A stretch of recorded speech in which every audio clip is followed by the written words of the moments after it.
समन्ता चक्रवालेषु अत्रा गच्छन्तु देवता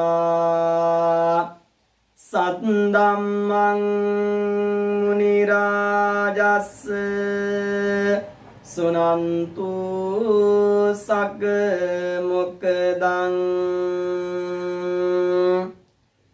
ධම්මස්සවන කාලෝ අයං බදන්තා ධම්මස්සවන කාලෝ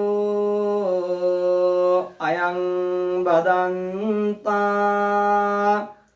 ධම්මස්සවන කාලෝ අයං බදන්තා නමෝ තස්ස භගවතෝ අරහතෝ සම්මා සම්බුද්දස්ස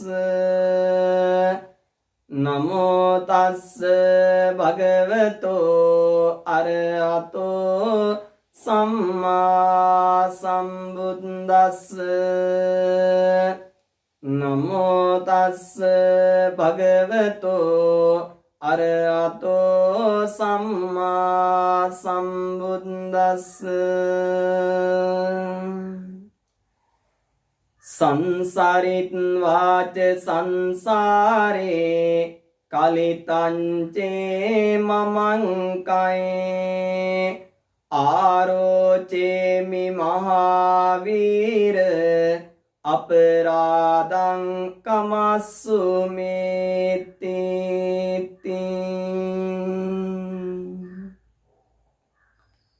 පින්වත් ඔබට තෙරුවන් සරණයි සද්ධාවන්ත ගුණවන්ත සත්පුරුෂ පින්වතුනි පින්වතියනි ආදරණීය දරුවනේ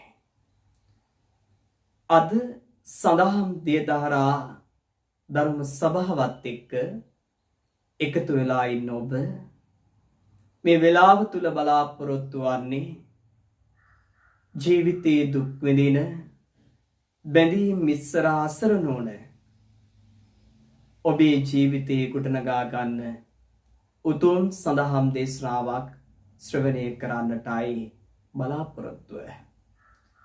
අද මේ උතුම් සඳහම් ධර්ම දේශනාවේ පින්බර දායකත්වය ලබාගෙන කටයුතු කරනු ලබන්නේ ප්‍රශානි චාරුණී ධර්මවර්ධන ආදරණීය දියණියගේ 24 වෙනි ජන්මදිනය අද දිනේට නියමිත වෙලා තිබෙන බැවින් එතුමියට නිදුක් නිරෝගී සුවය ප්‍රාර්ථනා කරමින් මේ උතුම් ධර්ම දානමය පුණ්‍ය කර්මේ දායකත්වය ලබාගෙන කටයුතු කරනු ලබනවා.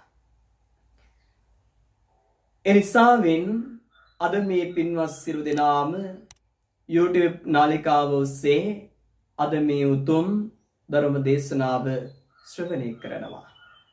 පින්වත් ඔබට මේ දේශනා කරනු ලබන උතුම් ශ්‍රී සත් ධර්ම දේශනාව පින්වත් ඔබේ මෙලව පරලොව ජීවිතේ ජය ගන්න දුක් විඳින සසර කතරෙන් එතර වන්න මේ උතුම් දේශනාව ඔබේ ජීවිතයට ආලෝකයක් බවට පත් වේවා කියන උතුම් ප්‍රාර්ථනාව පෙරදරි කරගෙන මේ උතුම් දේශනාව සිදු කරන්නට බලාපොරොත්තු වෙනවා.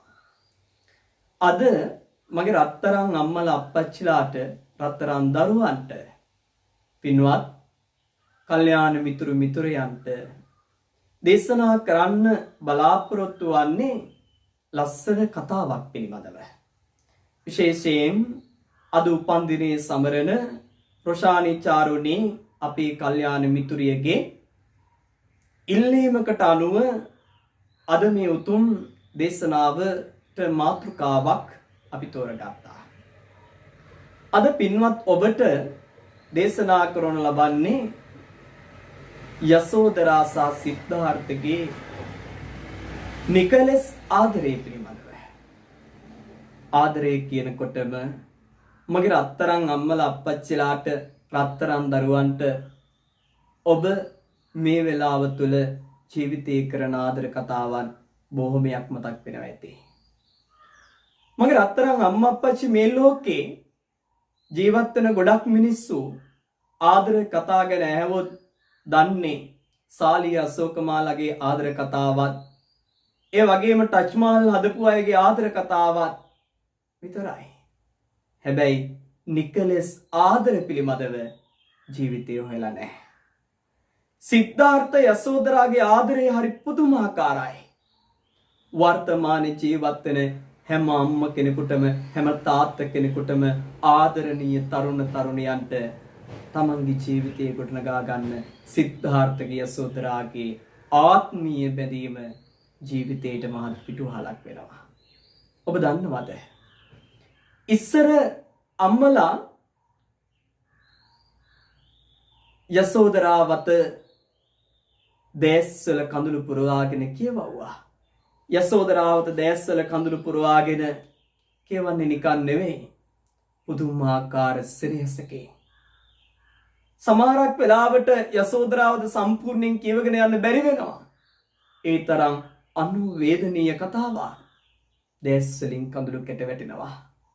හැබැයි වර්තමානයේ සමාජයේ ජීවත් වෙන තරුණ දරුවෝ යසෝදරාවත පිළිබඳව දන්නේ නැහැ. දන්නවද? මගේ බුදුරජාණන් වහන්සේ ආත්ම ගණනාවක් යසෝදරාවත් එක්ක ආවා.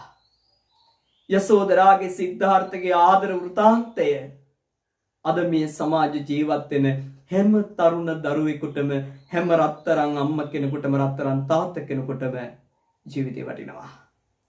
අද මේ සමාජ ජීවත් වෙන හැම මිනිස්සෙක්ගේම ආදර කතාවන් තුළ රාගය, ద్వේෂය, මෝහය කියන මේ කෙලෙස් වලින් පිරිච්ච ආදර කතාවක් තියෙන්නේ.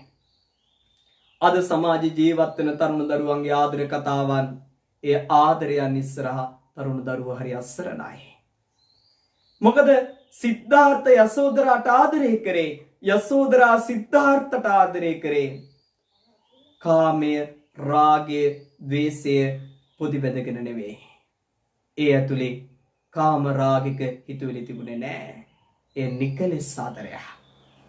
සිද්ධාර්ථගේ යසෝදරාගේ ආදරේ පටන් ගන්නේ දීපංකර බුදුරජාණන් වහන්සේගේ කාලේ. ඒ කාලේ සිද්ධාර්ථ උප්පත්තිය ලබන්නේ සුමේධ තාපසයා වෙලා. යසෝදරා උප්පත්තිය ලබන්නේ සුමිත්තා වෙලා. දන්නවද? දීපංකර බුදුරජාණන් වහන්සේ එක දවසක් රම්ම කියන නගරයට වැඩම කරනවා. නගරේ හිටපු හැම මිනිස්සෙක්ම දීපංකර බුදුහාමුදුරුවෝ පිළිගන්න මම්මාවත් තනනවා, සුවඳ මලින් සරසනවා, මල් දෝතවල් අරගෙන මග බලාගෙන ඉන්නවා. සුමේධ තාපසයාටත් ආරංචියක් එනවා දීපංකර බුදුහාමුදුරුවෝ රම්ම කියන නගරයට වඩිනවා කියලා. සුමේධ තාපසයා උදේ පාන්දර රජමාලිගාව වසරට යනවා. දකින්නවා රටේ හිටපු මිනිස්සු මම්මාවත් තනනවා බුදුහාමුදුරුවෝ වඩින මම්මාවත. ඒ වෙලාවේ සුමේධ තාපසයා එතන ඉන්න අයට කියනවා මටත් තැනක් දෙන්න ඒ මාවත පිළිසකර කරන්න. ඒ වෙලාවේ සුමේධ තාපසයාට මඩ වගුරක් හම්බ වෙනවා. හැබැයි දීපංකර බුදුහාමුදුරුවෝ වඩිනකම් මගේ සිද්ධාර්ථට ඒ මඩ වගුර පිළිසකර කරන්න බැරි වුණා. ඈතින් දීපංකර බුදුරජාණන් වහන්සේ වඩිනවා බලාගෙන ඉන්නවා. ඒ සිද්ධාර්ථ බෝධිසත්වයන් සුමේධ තාපසයට මඩ වගුර පිළිසකර කරන්න බැරි වෙලා හිතින් කල්පනා කරනවා බුදුහාමුදුරුවෝ මෙතරින් එතර කරන්නේ කොහොමද කියලා. ඒ වෙලාවේ සුමේධ තාපසයාර මඩ වගුරේ දිගෑරිලා ඉන්නවා. දීපංකර බුදුහාමුදුරුවන්ට ආරාධනා කරනවා දීපංකර බුදුහාමුදුරුවනේ ඔබ වහන්සේ මගේ කරමතින් මේ මඩ වගුරෙන් ඈතර වෙන්න.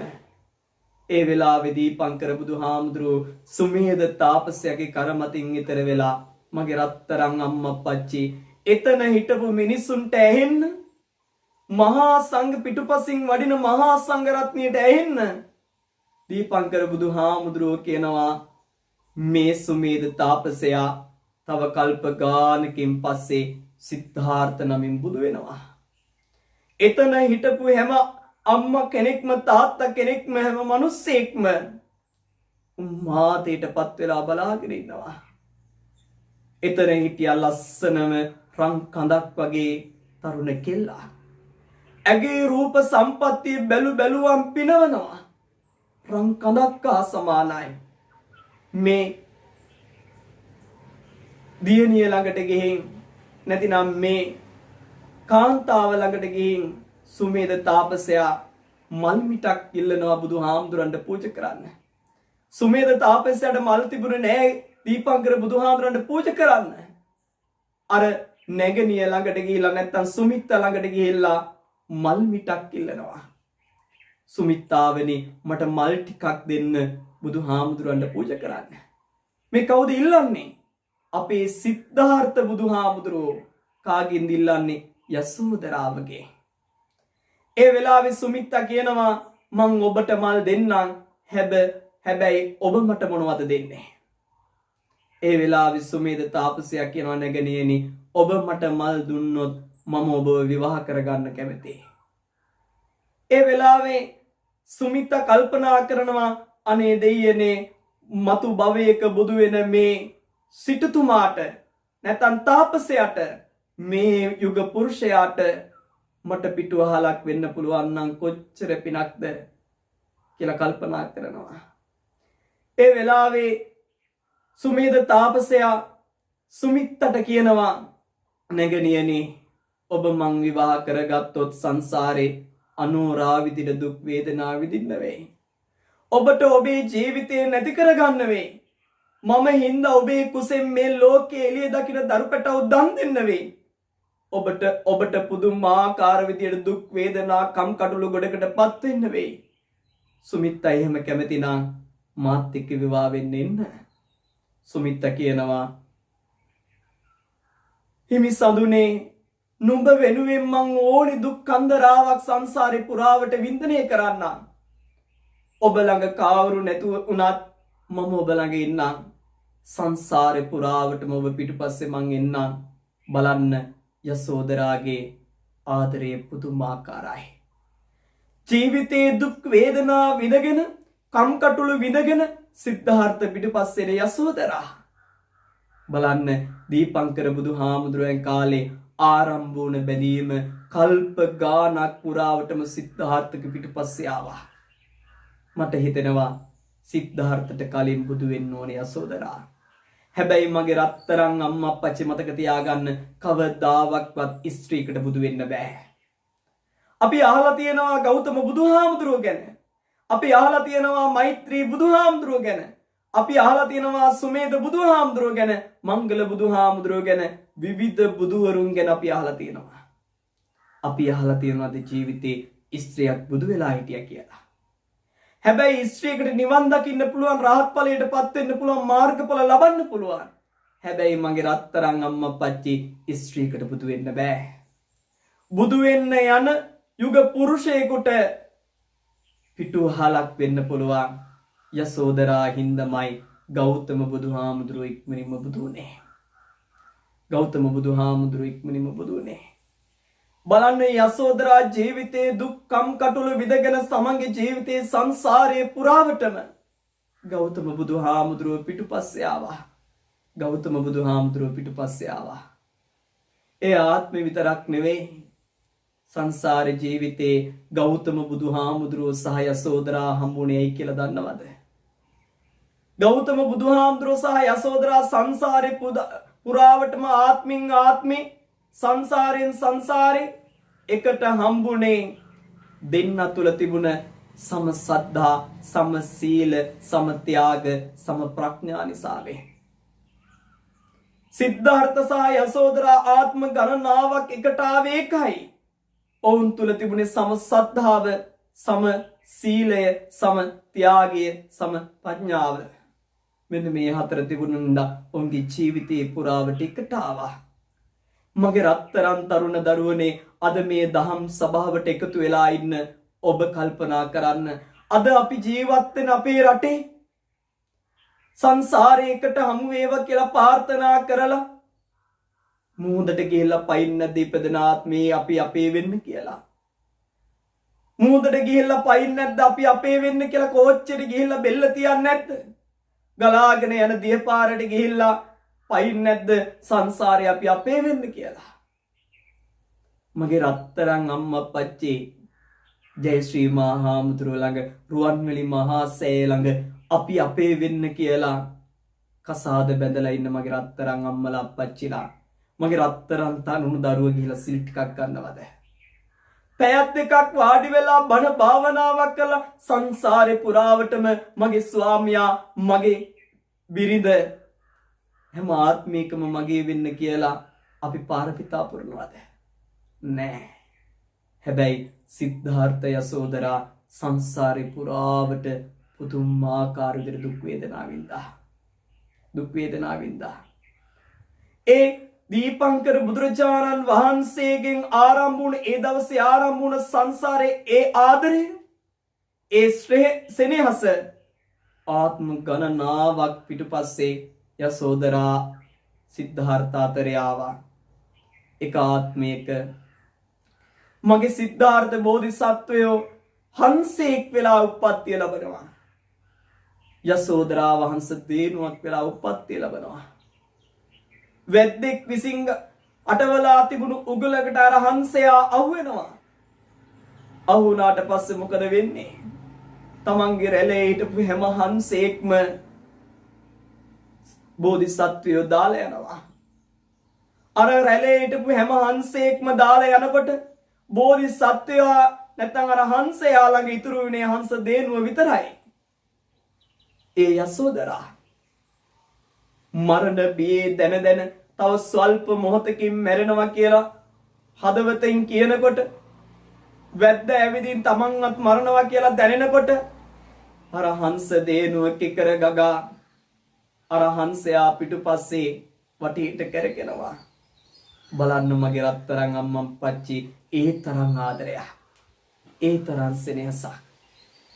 ඔබේ ස්වාමියා ලෙඩක් ඇදුනට පස්සේ, ඔබේ ස්වාමියාට රෝගයක් ඇදුනට පස්සේ, ඔබේ ස්වාමියා එක්තැන් වුණාට පස්සේ, අඩුම තරමේ හිම්බිරිසාවක් උණ ටිකක් ඇතුණට පස්සේ ඔබ ළඟ ඔබ ඉඳලා තියෙනවද? ඔව් මැරෙන්න යන මොහොතේ ඔබට පුළුවන් වුණාද වතුර ටිකක් දෙන්න? මගේ රත්තරන් අම්මලා අප්පච්චිලා කල්පනා කරන්න. මගේ රත්තරන් තරුණ දරුවනේ, ඔබ හොයාගත් ආදරේ, ඔබ බැඳීම් එකතු කරගත් ආදරේ ඔබ වෙනුවෙන් මොනවද කරේ? යසෝදරා සිද්ධාර්ථ වෙනුවෙන් ජීවිතය දන් දුන්නා. යසෝදරා සිද්ධාර්ථ වෙනුවෙන් හැම දෙයක්ම දන් දුන්නා. අන්න ඒකයි ආදරේ කියලා කියන්නේ. හැබැයි අද වර්තමාන සමාජ ජීවත් වෙන තරුණ දරුවන්ගේ ආදර කතා හිතන්නේ. ඒ ආදර කතා හරි බොළඳයි මගේ රත්තරන් තරුණ දරුවනේ. මේ ලෝකයේ යසෝදරා තරම් ආදරය කරන මිනිස්සු නැතුව ඇති, ගැහැණුන් නැතුව ඇති. සිද්ධාර්ථ තරම් ආදරය කරපු කෙනෙක් මේ ලෝකේ නැතුව ඇති. හංසෙක් වෙලා උප්පත්තිය ලැබපු බෝධිසත්වයෝ හංස දේනුවක් වෙලා උප්පත්තිය ලැබපු යසෝදරා අන්තිමේටම මරණයටපත් උනේ. මතකද චද්දන්ත ජාතකයේ? චද්දන්ත ජාතකයේ චද්දන්ත හස්ති රාජයා වෙලා උප්පත්තිය ලබන්නේ කවුද? අපේ සිද්ධාර්ථ බෝධිසත්වයෝ. සිද්ධාර්ථ බෝධිසත්වයෝ චද්දන්ත ඇතා වෙලා උප්පත්තිය ලබලා දල දෙක දන් දෙනවා. හොඬවැල එකට කරගෙන එතන පණ ටික අරිනකොට, පණ ටික නැති වෙනකොට, ප්‍රාණය නිරුද්ධ වෙනකොට ඇතින්නිය වෙලා ළඟ හිටියේ කවුද? යසෝදරා. බලන්න ඒ තරම් ආදරයක්, ඒ තරම් සෙනෙහසක්, බලන්න ඒ තරම් ඉවසීමක්. ඒ විතරක් නෙවෙයි, සඳ කිඳුරා වෙලා උප්පත්තිය ලබන්නේ මගේ සිද්ධාර්ථ බෝධිසත්වයෝ. සඳ කිඳුරිය වෙලා උප්පත්තිය ලබන්නේ යසෝදරා. රජ්ජුරුව විසින් සඳ කිඳුරාට හීයක් විදිනකොට ඒ හී පාර වැදිලා බෝධිසත්වය ඊතරම මියදෙනවා. ඒ වේදනාව දරා ගන්න බැරිව යසෝදරා මහා හයියෙන් අඬනවා. ඒ වේදනාවේ තරමට කෑ ගහන ඒ ශබ්දෙට ළඟ තිබුණ හැම මල් ගහකම මල් ටික බිමට වැටුණලු. යසෝදරාගේ අඳෝනාව දරා ගන්න බැරුව දෙවි දේවතාවන් මේ දිහා බලාගෙන ඉඳලා දෙව්ලොවෙන් ඖෂධ ගෙනල්ලා සඳ කිඳුර සුවපත් කළා තියෙනවා. බලන්න යසෝදරාගේ ආදරය. තමන්ගේ ස්වාමියාට යම් කරදරයක් වුණාට පස්සේ, තමන්ගේ ස්වාමියාට බාධාවක් හිරිහැරයක් වුණාට පස්සේ යසෝදරා තමන්ගේ ස්වාමියා දාලා ගියේ නෑ. මගේ රත්තරන් අම්මලා අප්පච්චිලා ජීවිතේ හිතන්න, ඔබේ ස්වාමියාට මොනවා හරි කරදරයක් වුණාම ඔබ දාලා යනවද? ඔබේ ආදරවන්තයාට ආදරවන්තියට මොනවා හරි කරදරයක් වුණාම ඔබ දාලා යනවද? මේ ආත්මීය බැඳීම. ආත්මීය බැඳීම. දන්නවද? සිද්ධාර්ථ බෝධිසත්වෝ ඒක ආත්මික මහෝසද වෙලා උප්පත්තිය ලබනවා. සුදු හැදුම් කැබැල්ලක් මිටි මොලවගෙන උප්පත්තිය ලැබපු හින්දා ඔහු මහෝසද වෙනවා. මහෝසද වෙනවා. යසෝදරා ඒ ආත්මය අමරා දේවිය වෙලා උප්පත්තිය ලබනවා. යසෝදරා අමරා දේවිය වෙලා උප්පත්තිය ලබන්නේ. මහෝසද වෙලා උප්පත්තිය ලැබපු සිද්ධාර්ථ බෝධිසත්වයෝ මහෝසද ගෙදර ඉන්න ගමන් ගෙදර ඉන්න තමන්ගේ සහෝදරියා මහෝසදව විවාහ කළා දෙන්න කාන්තාවක් හොයනවා. මහෝසද ඒ වෙලාවේ කියනවා නැගණියනි මට වෙන කාන්තාවක් ඕනේ නෑ මම හොයාගන්නා. එක දවසක් විශ්වලාගෙන මහෝසද පඬිතුමා නැත්නම් මහෝසද පඬිවරයා මහා පාරට බහිනවා ගමනක් යන්න. ගමනක් යන මහා පාරට බැස්සට පස්සේ රන් කඳක් වගේ යසෝදරා, ඒ කියන්නේ අමරා දේවිය රන් කඳක් වගේ බිම් බලාගෙන හිමින් ගමන් කරනවා. බිම් බලාගෙන හිමින් ගමන් කරනවා. බැලුවම් පිනවන දැක්කහම දෙපාරක් හැරිලා බලන්න පුළුවන් රූප සම්පත්තියක් තිබුණ අමරා දේවිය. මහෝසද පඬිතේ අමරා දේවිය ළඟට ගිහින් නැගණියනි කියලා කතා කරනවා. නැගණියනි කියලා කතා කරලා අත මිටි මොලවල හස්ත සංඥාවෙන් පෙන්නනවා අමරා දේවියට. මොකද්ද මේ කියන්නේ? හස්ත සංඥාවෙන් මිටි මොලවල පෙන්නන්නේ ඔබ බැඳිලාද කියලා. තව කෙනෙක් එක්ක ආදරයෙන් බැඳිලාද කියලා පෙන්නන්නේ. අමරා දේවිය ඒ වෙලාවේ හස්ත සංඥාවෙන් ඇඟිලි ටික දිගෑරලා පෙන්නනවා මම තාම බැඳිලා නැහැ කියලා. හැබැයි අමරා දේවිය යම් කෙනෙක් එක්ක බැඳිලා තිබුණා නම් සිද්ධාර්ථය කවදාවත් ඇගේ දිහා බලන්නේ නැහැ. මගේ රත්තරන් අම්මා අප්පච්චි අද තරුණ දරුවෝ බලන්න ලස්සන කාන්තාවක් ගියොත් එම පිටුපස්සේ ගිහිල්ලා දුරකථන අංකෙ දෙන්නේ නැද්ද? ලස්සන අම්මා කෙනෙක් පුංචි දරු පැටියෙක් වඩාගෙන ගියොත් එමේ ඒ අම්මට ආදරේ ප්‍රකාශය කරන මිනිස්සු ඉන්න රටක්. දරුවෙක් කුස තුල දරාගෙන යන අම්මටත් ගැබිනි මාතාවටත් ආදරේ ප්‍රකාශය කරන මිනිස්සු ඉන්න රටක්. අද හොඳට හිතන්න. හැබැයි සිද්ධාර්ථයම නෑ හස්ත සංඥාවෙන් ඇහැවෙ බැඳිලාද කියලා. ඒ වෙලාවේ අමරා දේවියකින් අහනවා අමරා ඔබ කොහෙද යන්නේ? අමරා දේවිය කියනවා මගේ අම්මටත් මගේ තාත්තටත් කැඳ අරන් යනවා. මගේ අම්මටත් මගේ තාත්තටත් කැඳ අරන් යනවා. ඒ වෙලාවේ අමරා දේවියකින් අහනවා අමරා ඔබේ තාත්තා මොනවද කරන්නේ? අමරා දේවිය කියනවා මගේ තාත්තා එක දෙකක් කරනවා. එක දෙකක් කරනවා. ඔබ බලනෝ නැති එක දෙකක් කරනවා කියලා කියන්නේ මොකද්ද කියලා. සමහරක් වෙලාවට ඔබේ හිතට එනවා ඇති තාත්තා කේලම් කියන කෙනෙක් එක දෙක කරලා කියන කෙනෙක් කියලා. නෑ.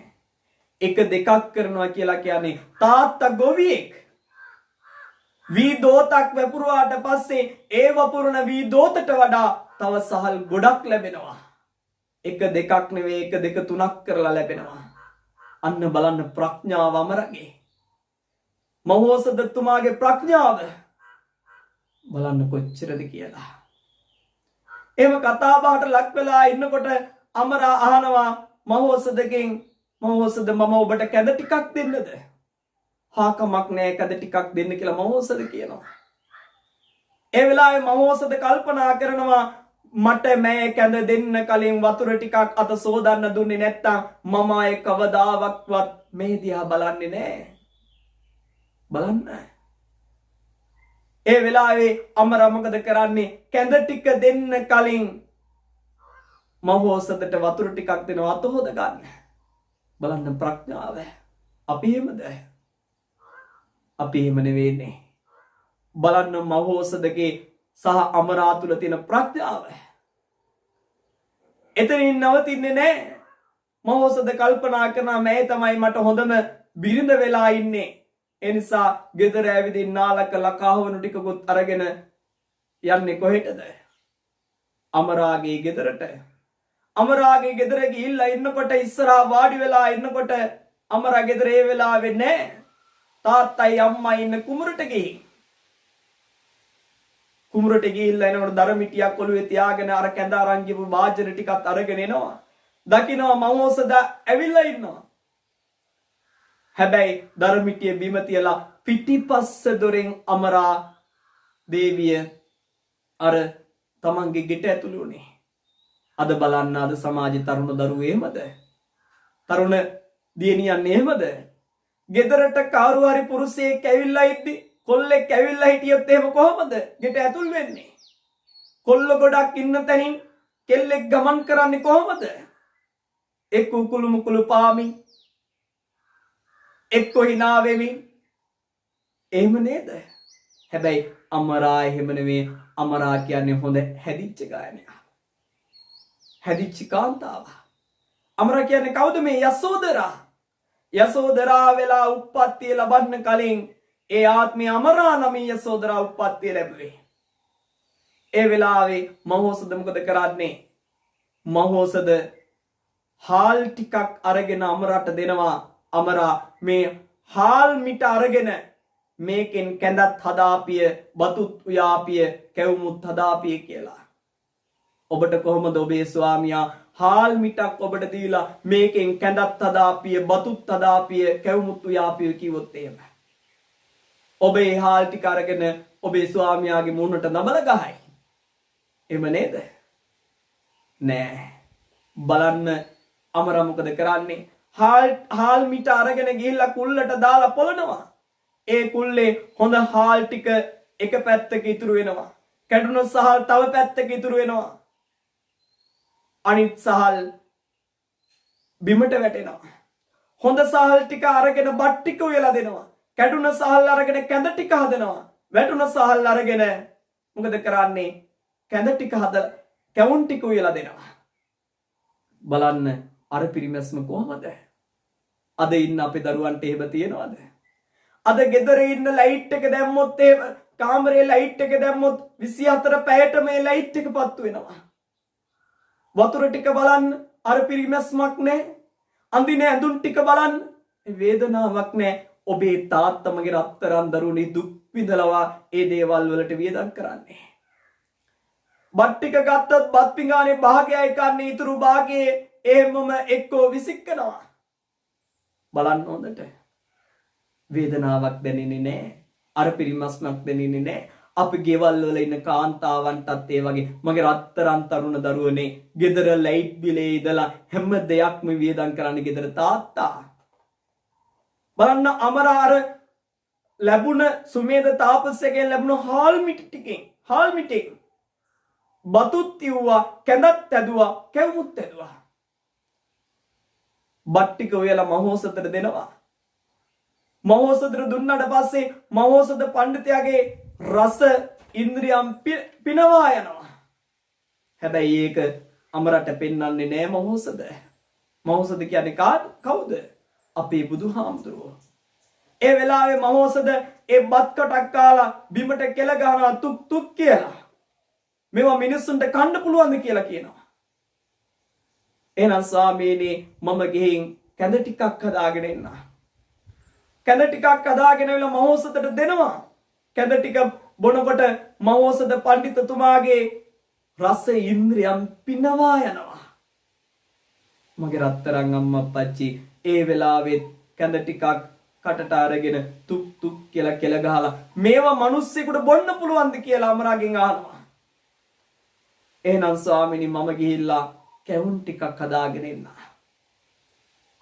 ඒ වෙලාවේ කැවුම් ටික දුන්නට පස්සේ එක කටක් කනකොට බිමට කෙල ගහනවා. මේක කන්න පුළුවන්ද කියලා. ඒ වෙලාවේ මොකද මහෝසද කරන්නේ? අර අමරා දේවිය ඉන්න තැනම දන ගස්සනවා. අමරා බිම බලාගෙන දන ගන්නවා.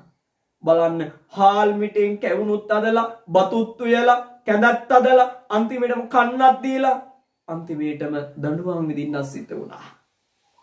දඬුවම් විඳින්නත් සිද්ධ වුණා. ඉන්පස්සේ මොකද කරන්නේ? මේ අපේ යසෝදරා ටික වෙලාවක් යනකොට මහෝසදයා අමරා කැඳවගෙන ගිහින් ගිනි ගහන මහ පොළවේ ධනයිස්තකින් දන ගන්න කියනවා. ටික වෙලාවක් යනකොට අමරාගේ මුළු ශරීරයෙන් දහඩියේ බිඳු වැగిරෙනවා. හැබැයි සිද්ධාර්ථට නැත්තම් සුමේ මහෝසද පඬිතුමාට මේක දරා ගන්න බෑ. හදවතේ දුක වැగిරෙනවා. මේ තමයි යසෝදරාව නැත්තම් මේ අමරා දේවිය සංසාරේ පුරාවටම තමන්ගේ බෝසතාණන් වහන්සේගේ පිටුපස්සේ එකතු කරගෙන යනවද කියලා තීරණය කරන ආත්මය. බලන්න යසෝදරාගේ ඉවසීම කොච්චරද? ඊළඟට අමරා දේවියට කියන අමරා ගිහිල්ලා නාලා ලැහැත් වෙන්න කියලා. අමරා අරගෙන යනවා නගරයට. නගරේ සල්ලිකාරෙන්න අය දාලා අමරාට විවිධ අයිති යෝජනා කරනවා. අමරා සල්ලි වලට රැවටෙන්නේ නැහැ. මාලිගාවට එක්ක යනවා. රාජපුරුෂයන් දාලා ඇයට විවිධ යෝජනාවන් කියනවා. ඒ වෙලාවේ අමරා මොකද කියන්නේ? රජතුමනේ, සිටු පුරුෂයනේ, මම විවාහ වෙලා ඉන්න කාන්තාවක්. මගේ ස්වාමියා රෙදි විකුණනවා වෙන්න පුළුවන්. කමක් නැහැ. මට යන්න දෙන්න. ඇයි ඒ වෙලාවෙ එතනින් ගැලවෙන්න ප්‍රඥාව භාවිතා කරා. බලන්න අද කාලේ අද ඉන්න මේ සමාජයේ විවාහ වුණ ස්ත්‍රීන් උනත් ආදරෙන් වෙලිලා ඉන්න කාන්තාවක් උනත් බලන්න සල්ලිකාර කවුරු හරි වාහනයක ලක්ෂ ගාණක් වැය කරලා ගන්න වාහනයක ආවොත් එහෙම අර දරුවෝ දාලා ස්වාමියාවක් දාලා යන්නේ නැද්ද? බලන්න අන්තර්ජාලයේ තියෙන වීඩියෝ පට දිහා. ඒ වගේ අපිට පෙන්වන්නේ මොනවද? අර ස්වාමි භක්තිය පැත්තකින් දාලා දරු සෙනෙහස පැත්තකින් දාලා සල්ලි වලට යන්නේ නැත්te. යනව නේද? හැබැයි යසෝදරා සල්ලි වලට රැවටුනේ නැහැ. ජීවිතේ දුක් වේදනා වින්දා. අද සමාජයේ හොඳට කල්පනා කරන්න එවැනි මිනිස්සු මේ සමාජය ඕනිතරකින් පුළුවන්. බලන්නේ ජීවිතය. ඒ වෙලාවේ මහෝසද කල්පනා කරනවා මේ තමයි මා තෝරගන්න ඕනි කාන්තාව. අද බලන්න සල්ලි වලට ඒ වගේම වතු පිටි ඉඩ කඩම් වලට අද ආදරේ අන්ධ වෙන්නේ නැද්ද? අද ආදරේ අන්ධයි. අද මගේ රත්තරන් අම්මා අප්පච්චි ඔබ ජීවිතේ ඔබට ස්වාමියෙක් ලැබිලා ඇති. ස්වාමි භාර්යාවක් ලැබිලා ඇති. මගේ රත්තරන් දරුවනේ ඔබ ආදරය කරන ආදරවන්තියෙක් වෙන්නේ නැති. ආදරවන්තියක් වෙන්නේ නැති. බලන්න යසෝදරාගේ ඉවසීම කොච්චරද? ඒක ආත්මයකනේ ආත්මයෙන් ගමන් කරපු ආත්මවල ඉවසීම කොච්චරද? ප්‍රඥාව කොච්චරද? සිද්ධාර්ථ වෙනුවෙන් කොච්චරනම් කැපකිරීමක් කළාද? මේ කවුද? අපේ යසෝදරාව. මේ යසෝදරාව.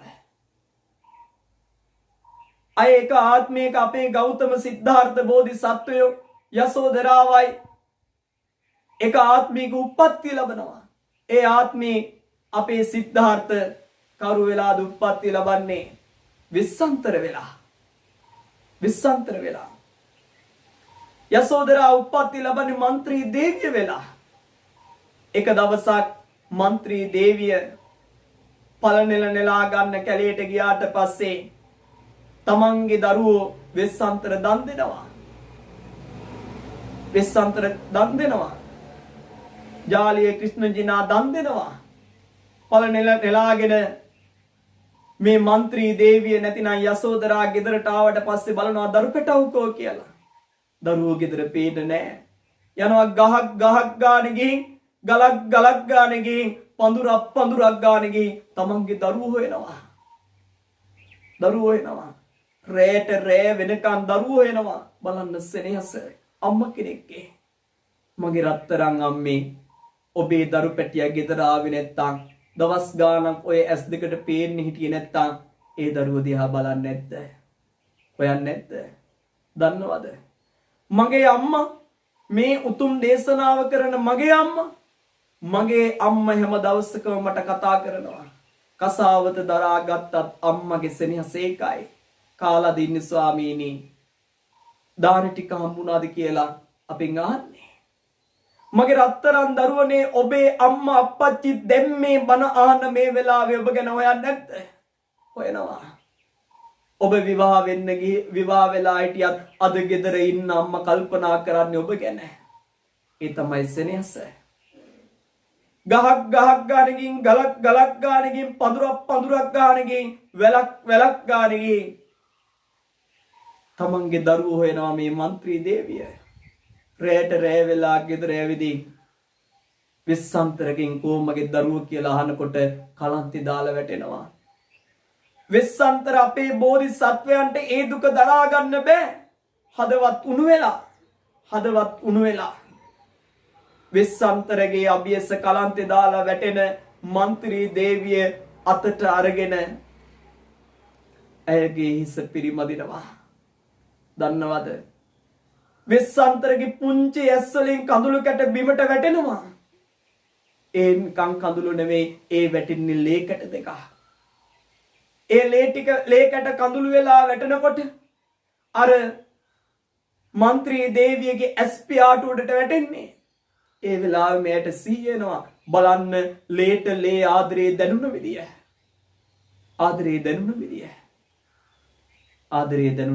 ලේට ලේ ආදරේ දැනුණා. ඒ වෙලාවේ අහනවා වෙස්සන්තර කොමගේ දරුවෝ. වෙස්සන්තර හදවතේ දුක තියාගෙන කියනවා മന്ത്രി දේවිය මගේ දරුවෝ මන් දන් දුන්නා. ඒ වෙලාවේ മന്ത്രി දේවිය දෑත් දෙක එකතු කරලා නලලට එකතු කරලා කියනවා ඔබ දරුවෝ දන් දුන්නේ බුදු බව පතා නම් කමක් නෑ. ඔබේ ප්‍රාර්ථනාවේ ආකාරයෙන් ඉටු වේවා. බලන්න මගේ රත්තරන් අම්මේ ඔබේ ස්වාමියා ඔබේ දරුවෝ වෙන කාටවත් දීලා තිබුණොත් එහෙම ඔබට ඒ වේදනාව දරා ගන්න පුළුවන් වේද? ඔබට ඒ ඉවසීම දරා ගන්න පුළුවන් වේද? මගේ රත්තරන් තරුණ දරුවනේ ඔබේ පෙම්වතාට පෙම්වතියට ඔබේ කියන යමක් දීලා තිබුණොත් එහෙම ඇය ඒ වෙන කාට හරි පරිත්‍යාගය කළොත් ඒක ඔබට දරා ගන්න පුළුවන්ද? යසෝදරා දරුවෝ දන් දුන්නා. ජීවිතේ පරදුවට තැබුවා. බලන්නේ ඒ ආදරය ඒ ස්වාමියාගේ අරමුණට යන්න කරපු කැපකිරීම. අද බලන්නේ එහෙම කැපකිරීම කරන කීයෙන් කී දෙනාද මේ ලෝකේ ඉන්නේ? මේ ලෝකේ ජීවත් වෙන කීයෙන් කී දෙනාද? අද තමන්ගේ ස්වාමියා වෙනුවෙන් ස්වාමි භක්තිය තියාගෙන ඉන්න බිරින්දෑවරු කීයෙන් කී දෙනාද ඉන්නේ? තමන්ගේ පෙම්වතා වෙනුවෙන් ඊටම ආදරයෙන් සෙනෙහසෙන් පරිත්‍යාගය කරන අය කීයෙන් කී දෙනාද ඉන්නේ? අද මේ ලෝකයේ ආදරයෙන් අන්ධ වෙලා සිද්ධාර්ථගේ යසෝදරාගේ ආදරේ පටන් ගත්තේ කැඳවලින් පටන් ගත්ත ආදරේ අන්තිමේට ඉවර වුණේ නිකලස් වලින්. අද තරුණ දරුවන්ගේ ආදරේ පටන් ගන්නේ චොකලට් වලින් පටන් ගන්න ආදරේ අන්තිමේට ඉවර වෙන්නේ කැඳත් නැතුව. බලන්න එහෙම නෙවෙයිද කියලා. ආදරෙන් චොකලට් වලින් ආදරේ පටන්ගෙන අන්තිමේටම කැඳත් නැතු උසාවි ගානේ ගිහින් පොලිස් පොත්වල පිටු පෙරෙන්න ලියලා අද ආදරේ කතා ඉවර වෙන්නේ. මගේ රත්තරන් අම්මා අප්පච්චි හිතන්නේ. ඔබ දන්නවද අද මේ උතුම් දහම් සභාවට එකතු වෙලා මේ උතුම් බණ පදයක් අහනකොට අහිංසක බිරින්දෑවරු හදවතින් දුක් විඳිනවද ගෙවල් වල? ස්වාමි පුරුෂයාගෙන් ගුටි බැට කාලා විවිධ තාඩන හිරියර කම්කටුළු වලටපත් වෙලා අද මේ බණ කියන වෙලාවේ අහිංසක බිරින්දෑවරු කොච්චරනම් දුක් වේදනා විඳිනවද? ඒ තමයි සංසාරේ කැපකිරීම. ඒ තමයි සංසාරේ බැඳීම. ස්වාමියා ගහනකොට ඒක ඉවසා දරාගෙන ඉන්න නිකන් නෙවෙයි. ස්වාමියා බහිනකොට ඉවසා දරාගෙන ඉන්න නිකන් නෙවෙයි.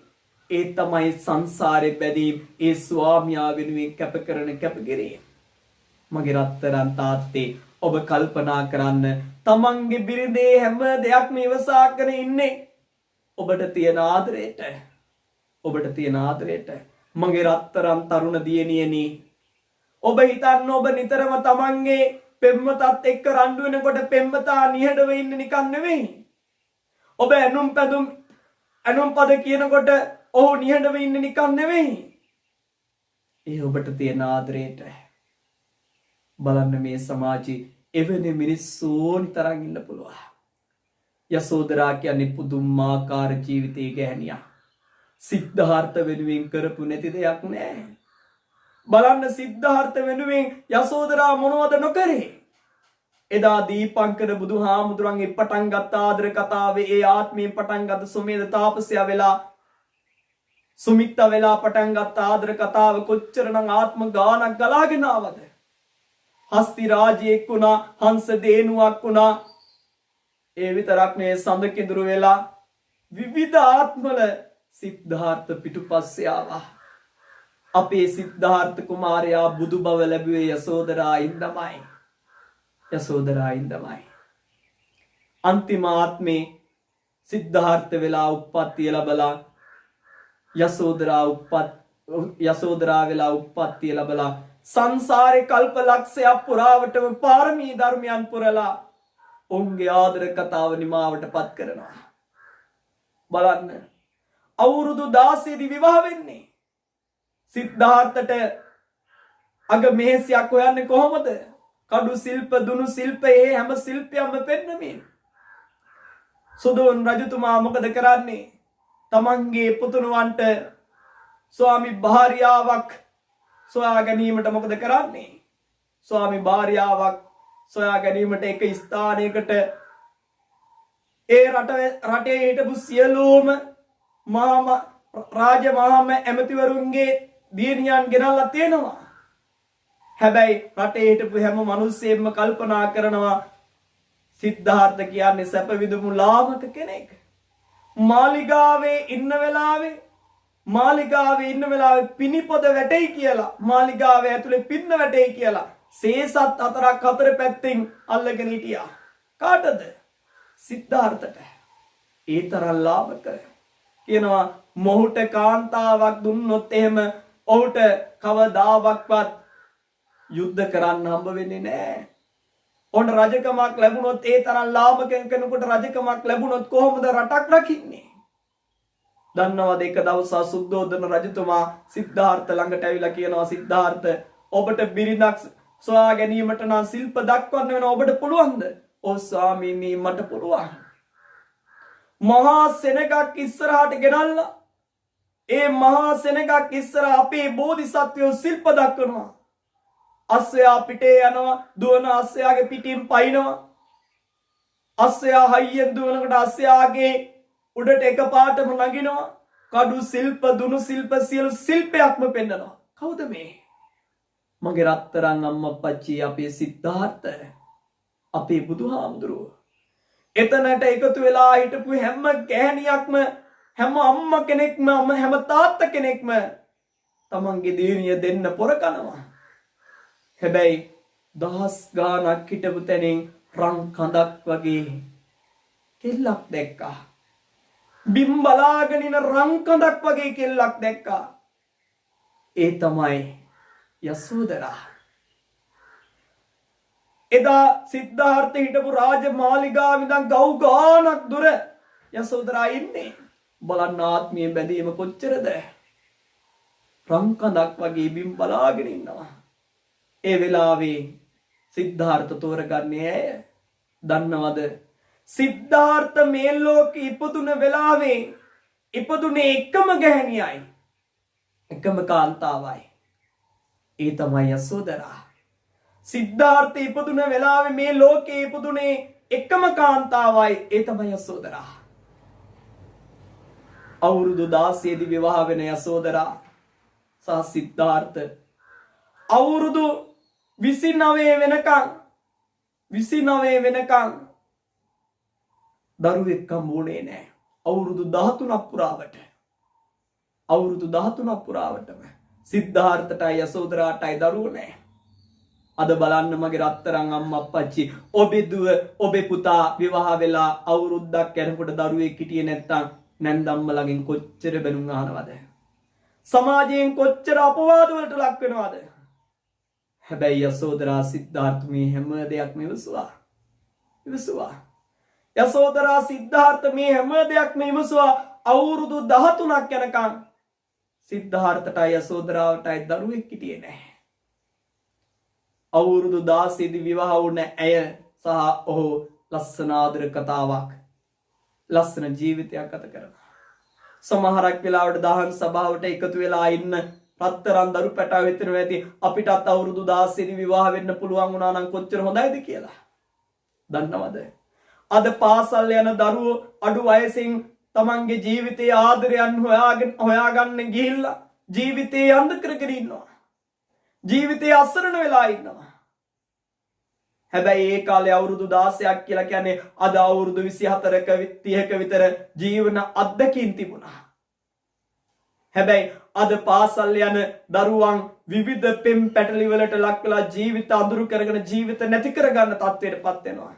මගේ රත්තරන් දරුවනේ ඔබට මම යෝජනා කරන්න සිද්ධාර්ථ බලාගෙන හිටියා තමන්ගේ ජීවිතේ සංසාරේ පාරමිතා පුරපු තමන්ගේ පෙම්වතිය ලැබෙනකම්. ඔබට යම් දිනයකදී ඔබ ආදරය කරන පෙම්වතා හෝ පෙම්වතිය ඔබට ලැබේවි. ඉවසන්න. අවුරුදු 16 දී විවාහ වෙන්න ගිහිලා ජීවිතේ අඳ කරගන්න එපා. කෙල්ලක් පිච්චාම ජීවිතේ අඳුරු කරගන්න එපා. ඔබේ රත්තරන් අම්මයි තාත්තයි මලක් වගේ ඔබව ආදරෙන් හැදුවනම් ඒ මල විනාශ කරගන්න එපා. බලන්න සිද්ධාර්ථ යසෝදරා ජීවිතේ සල්ලි වලට වහලුනේ නැහැ. පතිවෘතා ධර්මය ආරක්ෂා කරා. පනසේ ආරක්ෂා කරා. අද එහෙමද? අද හොඳට බලන්න. මේ සමාජයේ පතිවෘතා ධර්මය ආරක්ෂා කරන කාන්තාවන් කීයද ඉන්නේ? හොඳට හිතලා බලන්න. මගේ රත්තරන් අම්මා අප්පච්චි අවුරුදු 13ක් යනකම් සිද්ධාර්ථට සහ යසෝදරාට දරුවෝ හිටියේ නැහැ. අවුරුදු 29 දී ඇසලපුර පසළොස්වක සඳ මෝදු වෙන රාත්‍රියේ සිද්ධාර්ථ අභිනික්මනය කරනවා. යන්නේ කොහෙටද බුදු වෙන්න? කල්ප ගානක් පෙරම් පුරලා ආපු ගාමනේ අවසානයේ දකින්න. එදා තමන්ට ආරංචියක් ලැබෙනවා රන් කඳක් වගේ දරු පෙටියෙක් හම්බ වෙලා කියලා. එදා ඇසලපුර පසළොස්වක පොය දවසේ පුන්සඳ මෝදු වෙලා තින රාත්‍රියේ රන් කඳන් දෙකක් සිරියහන් ගබඩාවේ එකට ඉන්නවා. සිද්ධාර්ථ දකිනවා. කවුද මේ රන් කඳ දෙක? යසෝදරා සහ රාහුල. සිද්ධාර්ථගේ ඇස්සල කඳුළු පුරවගෙන ඒ ඇහින් වැටෙන කඳුළු බිඳුව ඔළුවස්සේ දැවටි වැටෙනකොට එදා පුර පසළොස්වක පොය දවසේ සිද්ධාර්ථ අභිනික්මන් කරනවා. යසෝදරාවත් රාහුලවත් දාලා බලන්න මගේ රත්තරන් අම්මා අප්පච්චි ඔබ හිතන්න මගේ රත්තරන් දරුවනේ ඔබ කල්පනා කරන්න ඔබේ පෙම්වතාවව දාලා ගියොත් එහෙම මගේ රත්තරන් අම්මේ ඔබයි ඔබේ දරු පැටියයි ඔබේ ස්වාමියා දාලා ගියොත් එහෙම ඔබ මොකද කරන්නේ? ඔබ ඉක්මනටම යන්නේ කොහෙටද? යන්නේ පොලිසියට, යන්නේ උසාවියට. හැබැයි යසෝදරා යම කලේ නැහැ. යසෝදරා හදවතේ දුක වේදනාව දරාගෙන කල්පනා කරනවා මාවයි මගේ දරු පැටියයි දාලා මගේ සිද්ධාර්ථ ගමන් කරේ ජීවිතය යථාර්ථය හොයන්න.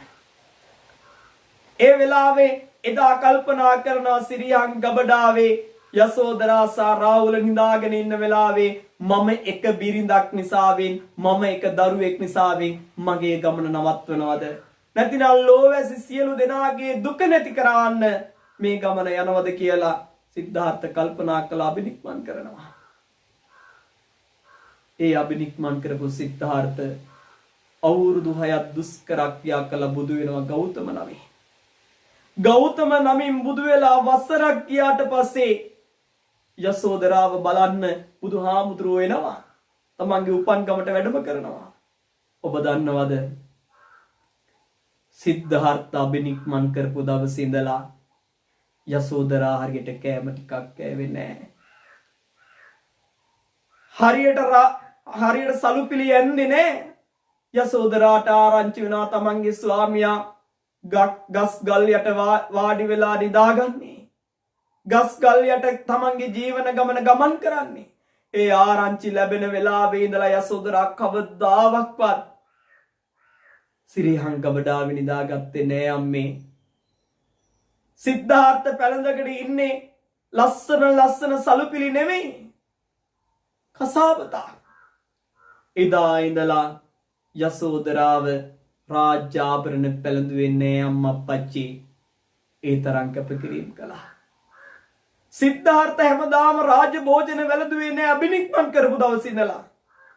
ගහින් වැටෙන ගෙඩියක්, ගහින් වැටෙන කොළයක්, පුංචි ආහාර ටිකක් අනුභව කරේ. ඒ දවසේ ඉඳලා ඒ ආරංචිය ලැබුණ වෙලේ ඉඳලා යසෝදරාව ජීවත් වුණේ හිමයි. ඒ තරම් කැපකිරීම කළා. යසෝදරාවතේ ලස්සන කවි පෙළක් තියෙනවා. සුවඳ බොජුන් වෙළඳූ මගේ හිමි සඳුට නිමද බොජුන් රස කර දුන් වළඳන්ට සුවඳ පලා පල වැවියන් හිමියන්ට සුවඳ මල් නිතර පිපියන් රංකඳට. බලන්න යසෝදරාගේ ප්‍රාර්ථනාව. සුවඳ බොජුන් වැළඳපු මගේ හිමි සඳුට ගිහි ගෙදර ඉන්නකොට රාජ භෝජන වැළඳුවේ මගේ ආදරණීය පෙම්වතා. නිමද බොජුන් රස කර දුන් වළඳන්ට රාජ භෝජන දුන්නේ මම ඔහුට හදලා. සුවඳ පලා පළවැලියන් හිමියන්ට දැන් කන්න දෙයක් නැතුව ඇති. ඒත් මම ප්‍රාර්ථනා කරනවා ගස්වල මල් ගෙඩි හැදෙන්න කියලා. සුවඳ මල් නිතර පිපියන් රංකඳට. බලන්න ලස්සන වචනේ. බුදු වෙන්න ගියත් යසෝදරාගේ හදවතේ රංකඳ වෙන කෙනෙක් නෙවෙයි. අද බලන්න ස්වාමියා දාලා යන බිරින්දෑවරු මාසයක් යන්න කලින් තවත් ස්වාමියාගේ පිටක් හොයනවා. එවැනි සමාජයක්. ආදරවන්තයා දාලා ගියොත් ඇය මේ සමාජයේ ඉන්න දියණිය තවත් ආදරයක් හොයාගෙන යනවා. ඒ තරම් අද සමාජයේ ඉන්න ආදරය කරන මිනිස්සුන්ගේ ජීවිතවල රාගය, ද්වේෂය, කාමය විසිලා. බලන්න කොච්චරද. එදා බුදුහාමුදුරුවෝ තමන්ගේ ජනපදයට නැත්තම් තමන්ගේ ගමට වඩිනවා කියලා දැනගන්නකොට යසෝදරා බලන්නවත් කියේ නෑ. හැබැයි බුදුහාමුදුරුවෝ යසෝදරා ළඟට ආවා. බලන්න ආදරයේ සෙනෙහස. ඒ කාමක හැඟීමක් නෙවෙයි, රාගික හැඟීමක් නෙවෙයි. ඒ තරම් මගේ රත්තරන් අම්මා අප්පච්චි යසෝදරා හදවතේ දුක වේදනාව තද කරගෙන සිද්ධාර්ථ වෙනුවෙන් කැපකිරීම කළා. එකාත්මයක නෙවෙයි ආත්ම ගණනාවක. අන්තිමේටම යසෝදරා පැවිදි වෙනවා. රාහුලත් පැවිදි වෙනවා. අම්මා මිය ගියාට පස්සේ කිරි ටික දුන්න මහා ප්‍රජාපති ගෞතමියත් පැවිදි වෙනවා. නන්ද කුමාරයාත් පැවිදි වෙනවා. පවුලේ ඔක්කොම පැවිදි භාවයට පත් වෙනවා. යසෝදරා පැවිදි වෙලා කාලය ගත කරනවා. යසෝදරාවට දැනෙනවා මම බුදුහාමුදුරන්ට කලින් පිරිනුවම් පාන්න ඕන. අවුරුදු 78ක් සම්පූර්ණ වුණාට පස්සේ යසෝදරා බුදුහාමුදුරුවෝ ළඟ ඇවිල්ලා ආයු සංස්කාරය අතහරිනවා. ඒ වෙලාවේ බුදුහාමුදුරන්ට ඉල්ලීමක් කරනවා. බුදුහාමුදුරනේ මම ඔබ වහන්සේගේ පිටුපස ආත්ම ගානක් ආවා ඔබ වහන්සේට සෙවණැල්ලක් වෙලා. එනිසා මම පිරිනුවම් පෑවට පස්සේ මගේ මේ ශරීරයෙන් ඉතුරු වෙන ධාතු කොටස් කවදාවත් කෙලස් තියෙන මිනිසුන්ට අල්ලන්න දෙන්න එපා. අල්ලන්න දෙන්න එපා. ඇයි දන්නවද ස්වාමීනි? එදා මම ඔබ වහන්සේට මල් දෝතක් දුන්න ආත්මේ දීපංකර බුදුහාමුදුරන්ගේ කාලේ මල් මිටක් ඔබ වහන්සේට දෙනකොට වටේට හිටපු මිනිස්සු කිව්වේ ඇය මල් දෙන්නේ කාමුක හැඟීමකි. ඒ නිසා බුදුහාමුදුරනේ මගේ ධාතු කොටස් කෙලස් තියෙන මිනිස්සුන්ට අල්ලන්නවත් දෙන්න එපා. අද බලන්න යසෝදරා දේවියගේ ධාතු කොටස් කොහෙද තියෙන්නේ? අද කෙලෙස් තියෙන මිනිස්සුන්ට දකින්නවත් නැහැ. දෙවි දේවතාවුන් ඇවිල්ලා බලාගෙන ඉන්නවා ඇගේ සිරුර දැවෙනකොට ඒ ධාතු කොටස් ගන්න. හැබැයි දෙවියන්ටත් ගන්න බැරි වෙනවා. දෙවියන්ටත් කෙලෙස් තියෙන හින්දා. අන්තිමේටම දෙවියෝ මොකද කරන්නේ? අර සිරුර දැවුනට පස්සේ අලු ටිකක් අරන් ගිහිල්ලා දේව ලෝකයක දිව්‍ය විමානයක මා ස්තූපයක් හදනවා. දන්නවද? රහත් තෙරණියක් ඉඳලා රහත් තෙරුණන් වහන්සේ කෙනෙක් වෙනුවෙන් රහත් තෙරණියක් ඉඳලා හදපු දිව්‍ය ලෝකික හදපු එක ස්තූපයයි තියෙන්නේ. ඒ තමයි යසෝදරා දේවිය වෙනුවෙන් යසෝදරා තෙරණිය වෙනුවෙන් හදපු ස්තූපය. අනේ සාදු සාදු බුදුහාමුදුරුවන්ට බුදු වෙන්න ආත්ම ගාන පිළිසකර කරගෙන ආත්ම ගාන සැනසීමක් හොයාගෙන ආත්ම ගාන සැනසීමකින් ආත්ම ගානක් සෙවණැල්ලමින් ආපු යසෝදරා උතුම් ප්‍රාර්ථනීයට අපේ নমස්කාරය වේවා. ජීවිතේ පුරාවටම මම ඔබට යෝජනා කරනවා ඉවසීම තියෙන කාන්තාවක් වෙන්න. කාමුක හැඟීම්, රාගික හැඟීම්, ද්වේෂික හැඟීම් වලට වහල් වෙන්න එපා. ඉවසන්න. ඔබ බිරිඳක් නම් ස්වාමියා වෙනුවෙන් ඉවසන්න. ඔබ ස්වාමියෙක් නම් බිරිඳක් වෙනුවෙන් ඉවසන්න. මගේ රත්තරන් තරුණ දරුවනේ, ඔබ ඔබේ ජීවිතයට යසෝදරාවක් වගේ ආදරය කරන සෙනෙහසක් දක්වන කෙනෙක් ඔබේ ජීවිතයට තෝරගන්න. එනිසා මේ ලෝකේ ඔබ දකින්න ටෙලි නාට්‍යවල තියෙන ආදර කතා නෙවෙයි යසෝදරා සිද්ධාර්ථක තියෙන ආදර කතාව. රොමියෝ ජුලියට් වගේ ආදර කතා නෙවෙයි යසෝදරා සිද්ධාර්ථ අතර තිබුණේ. ටච් මහල් අදපු අයගේ වගේ ආදර කතාවක් නෙවෙයි. යසෝදරා තරම් දුක් විඳපු ගැහණියක්, යසෝදරා තරම් කැපකිරීම කරපු ගැහණියක් මේ ලෝකේ කොහෙවත් නැහැ. ඒකයි මම කියන්නේ ගෞතම බුදුහාමුදුරන්ට කලින් යසෝදරාව බුදු වෙන්න තිබුණා. ඒ තරම් පාරමිතා පිරුවා. බුදුහාමුදුරන්ට සෙවණැල්ලක් වුණා. මගේ ආදරණීය අප්පච්චි, ඔබේ ස්වාමි භාර්යාව ගැන හිතන්න ඔබ වෙනුවෙන් කොච්චර කැපකිරීම කරනවද? මගේ රත්තරන් අම්මේ, ඔබ හිතන්න තමන්ගේ ස්වාමි පුරුෂයා ගැන ඔබ වෙනුවෙන් කොච්චර කැපකිරීම කරනවද? ආදරණීය තරුණ දරුවනේ, මගේ කල්යාණ මිතුරුවනේ, කල්පනා කරන්න ජීවිතයේ යථාර්ථය. ආදරයෙන් කවදාවත් අන්ධ වෙන්න එපා. මම කසාවත දරාගත්ත හාමුදුරුව කෙනෙක් විදියට, නැතිනම් මගේ රත්තරන් අම්මා අප්පච්චි ඔබේ කුසෙන් ඉපදුන දරුවෙක් විදියට, මගේ රත්තරන් කල්යාණ මිතුරුවනේ ඔබේ සහෝදරයෙක් විදියට, ඔබේ ඥාතියෙක් විදියට, කසාවතක් දරාගත්ත භික්ෂුවක් විදියට මම ඔබට යෝජනා කරන්නේ සිද්ධාර්ථගේ යසෝදරාගේ ආදරයේ පටන් ගත්තේ කැඳ වලින් අවසන් වුණේ නිකලස් වලින්. ඔබේ ආදරයේ චොකලට් වලින් පටන් ගත්තට කමක් නැහැ. ඔබේ ආදරයේ විවිධ දේවල් වලින් පටන් ගත්තට කමක් නැහැ. හැබැයි කෙලෙස් වලින් පිරිච්ච ආදරයක් කරගන්න එපා. නිකලස් ආදරයක් කරගන්න.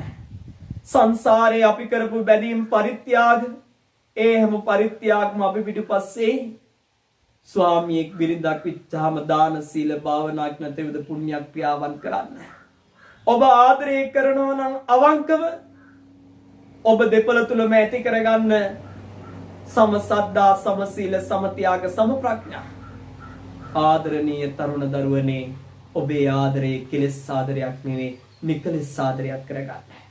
එනිසා ඔබේ ජීවිතයට ඔබ යසෝදරා සිද්ධාර්ථගේ වටිනාකම් තේරුම් ගන්න. මගේ රත්තරන් අම්මා, මගේ රත්තරන් තාත්තේ, මගේ රත්තරන් දරුවනේ, ඔබ යසෝදරාවක් වෙන්න. ඔබ සිද්ධාර්ථ කෙනෙක් වෙන්න. එනිසා ප්‍රාර්ථනා කරන්නම් මේ ලෝකේ අපි එකතු කරගත්ත බැඳීම් తాවකාලිකයි. මේ හැම බැඳීමකින්ම අපිට සංසාරේ මිදෙන්න සිද්ධ වෙනවා. ඒ මිදීම පිණිසම මේ උතුම් දේශනාව ඔබට පිටුහලක් වේවා. දහම් සභාවට එකතු වෙච්ච පින්වත් ඔබට නෛරානික ශ්‍රී සද්ධර්මය අවබෝධ කරගෙන සසර කතරෙන් ඈතරවන්න මේ උතුම් දේශනාව මම්මාවත් දැනෙන උතුම් දේශනාවක් වේවා. සියල්ල හැරදා යා යුතුයි. සබ්බම් පහය ගමනේය. සිරු දෙනාම මාත් සමග දෙවියන්ට පින් දෙමු. ආකාසට්ටා ච බුම්මට්ටා දේවා නාග මහින්దికා පුඤ්ඤන්තං අනුමෝදිත්වා තිරන් රක්칸තු සම්බුද්ධ ශාසනං ආකාසට්ටා ච බුම්මට්ටා දේවා නාග මහින්దికා පුඤ්ඤන්තං අනුමෝදිත්වා තිරන් රක්칸තු සම්බුද්ධ දේශනං ආකාසට්ටා ච බුම්මට්ටා දේවා නාග මහින්దికා පුඤ්ඤන්තං අනුමෝදිත්වා තිරන් රක්칸තු සම්බුද්ධ ශ්‍රාවකං තිරන් රක්칸තු ත්වං සදාති. අද මේ උතුම් සඳහම් ධර්ම දේශනාවේ පින්බර දායකත්වයේ ලබාගෙන කටයුතු කරනු ලබන්නේ අද දිනේදී උපන් දිනයේ සමරන ප්‍රශානී චාරුණී ධර්මවර්ධන අපේ පින්වත් කල්යාණ මිතුරිය විසින් ඇය බොහෝ අවස්ථාවල අපේ විහාරස්ථාන ඉදිකිරීම කටයුතු වලට සම්බුදු ශාසනය වෙනුවෙන් පොදු මහත් දායකත්වයක් ලබා දුන්න දියණියක්. එනිසා ඇයට අපි ප්‍රාර්ථනා කරනවා අද මේ දහම් සභාවට පින්වත් ඔබ එකතු වෙලා උතුම් බණ ටිකක් ඇහැවේ ඇය වෙනුවෙන්. එනිසා මේ උතුම් පින් බලය තුලින් ඇයට බලපාලා තිබෙන කායික රෝග, මානසික රෝග, චිත්ත පීඩා, සියලු පීඩාවන් දුරීභූත භාවයට පත් වේවා. ආදරණීය දියණියනි, ඔබේ උපන්දිනය අද දවසේ. හැබැයි ඔබේ අම්මා මේ ලෝකයේ වැඩිම දුක් කරදර වින්දේ, වේදනාවක් වින්දේ ඔබ වෙනුවෙන් අද වගේ දවසක. මතකද ඔබ ඉපදුන දවසේ අම්මා ලේවිලක් මැදට වෙලා ඔබ මේ ලෝකෙට දායාද කරා. මේ ලෝකේ අම්මා කෙනෙක් විසින් විඳින්න පුළුවන් දරුණුතම වේදනාවින්ද අද.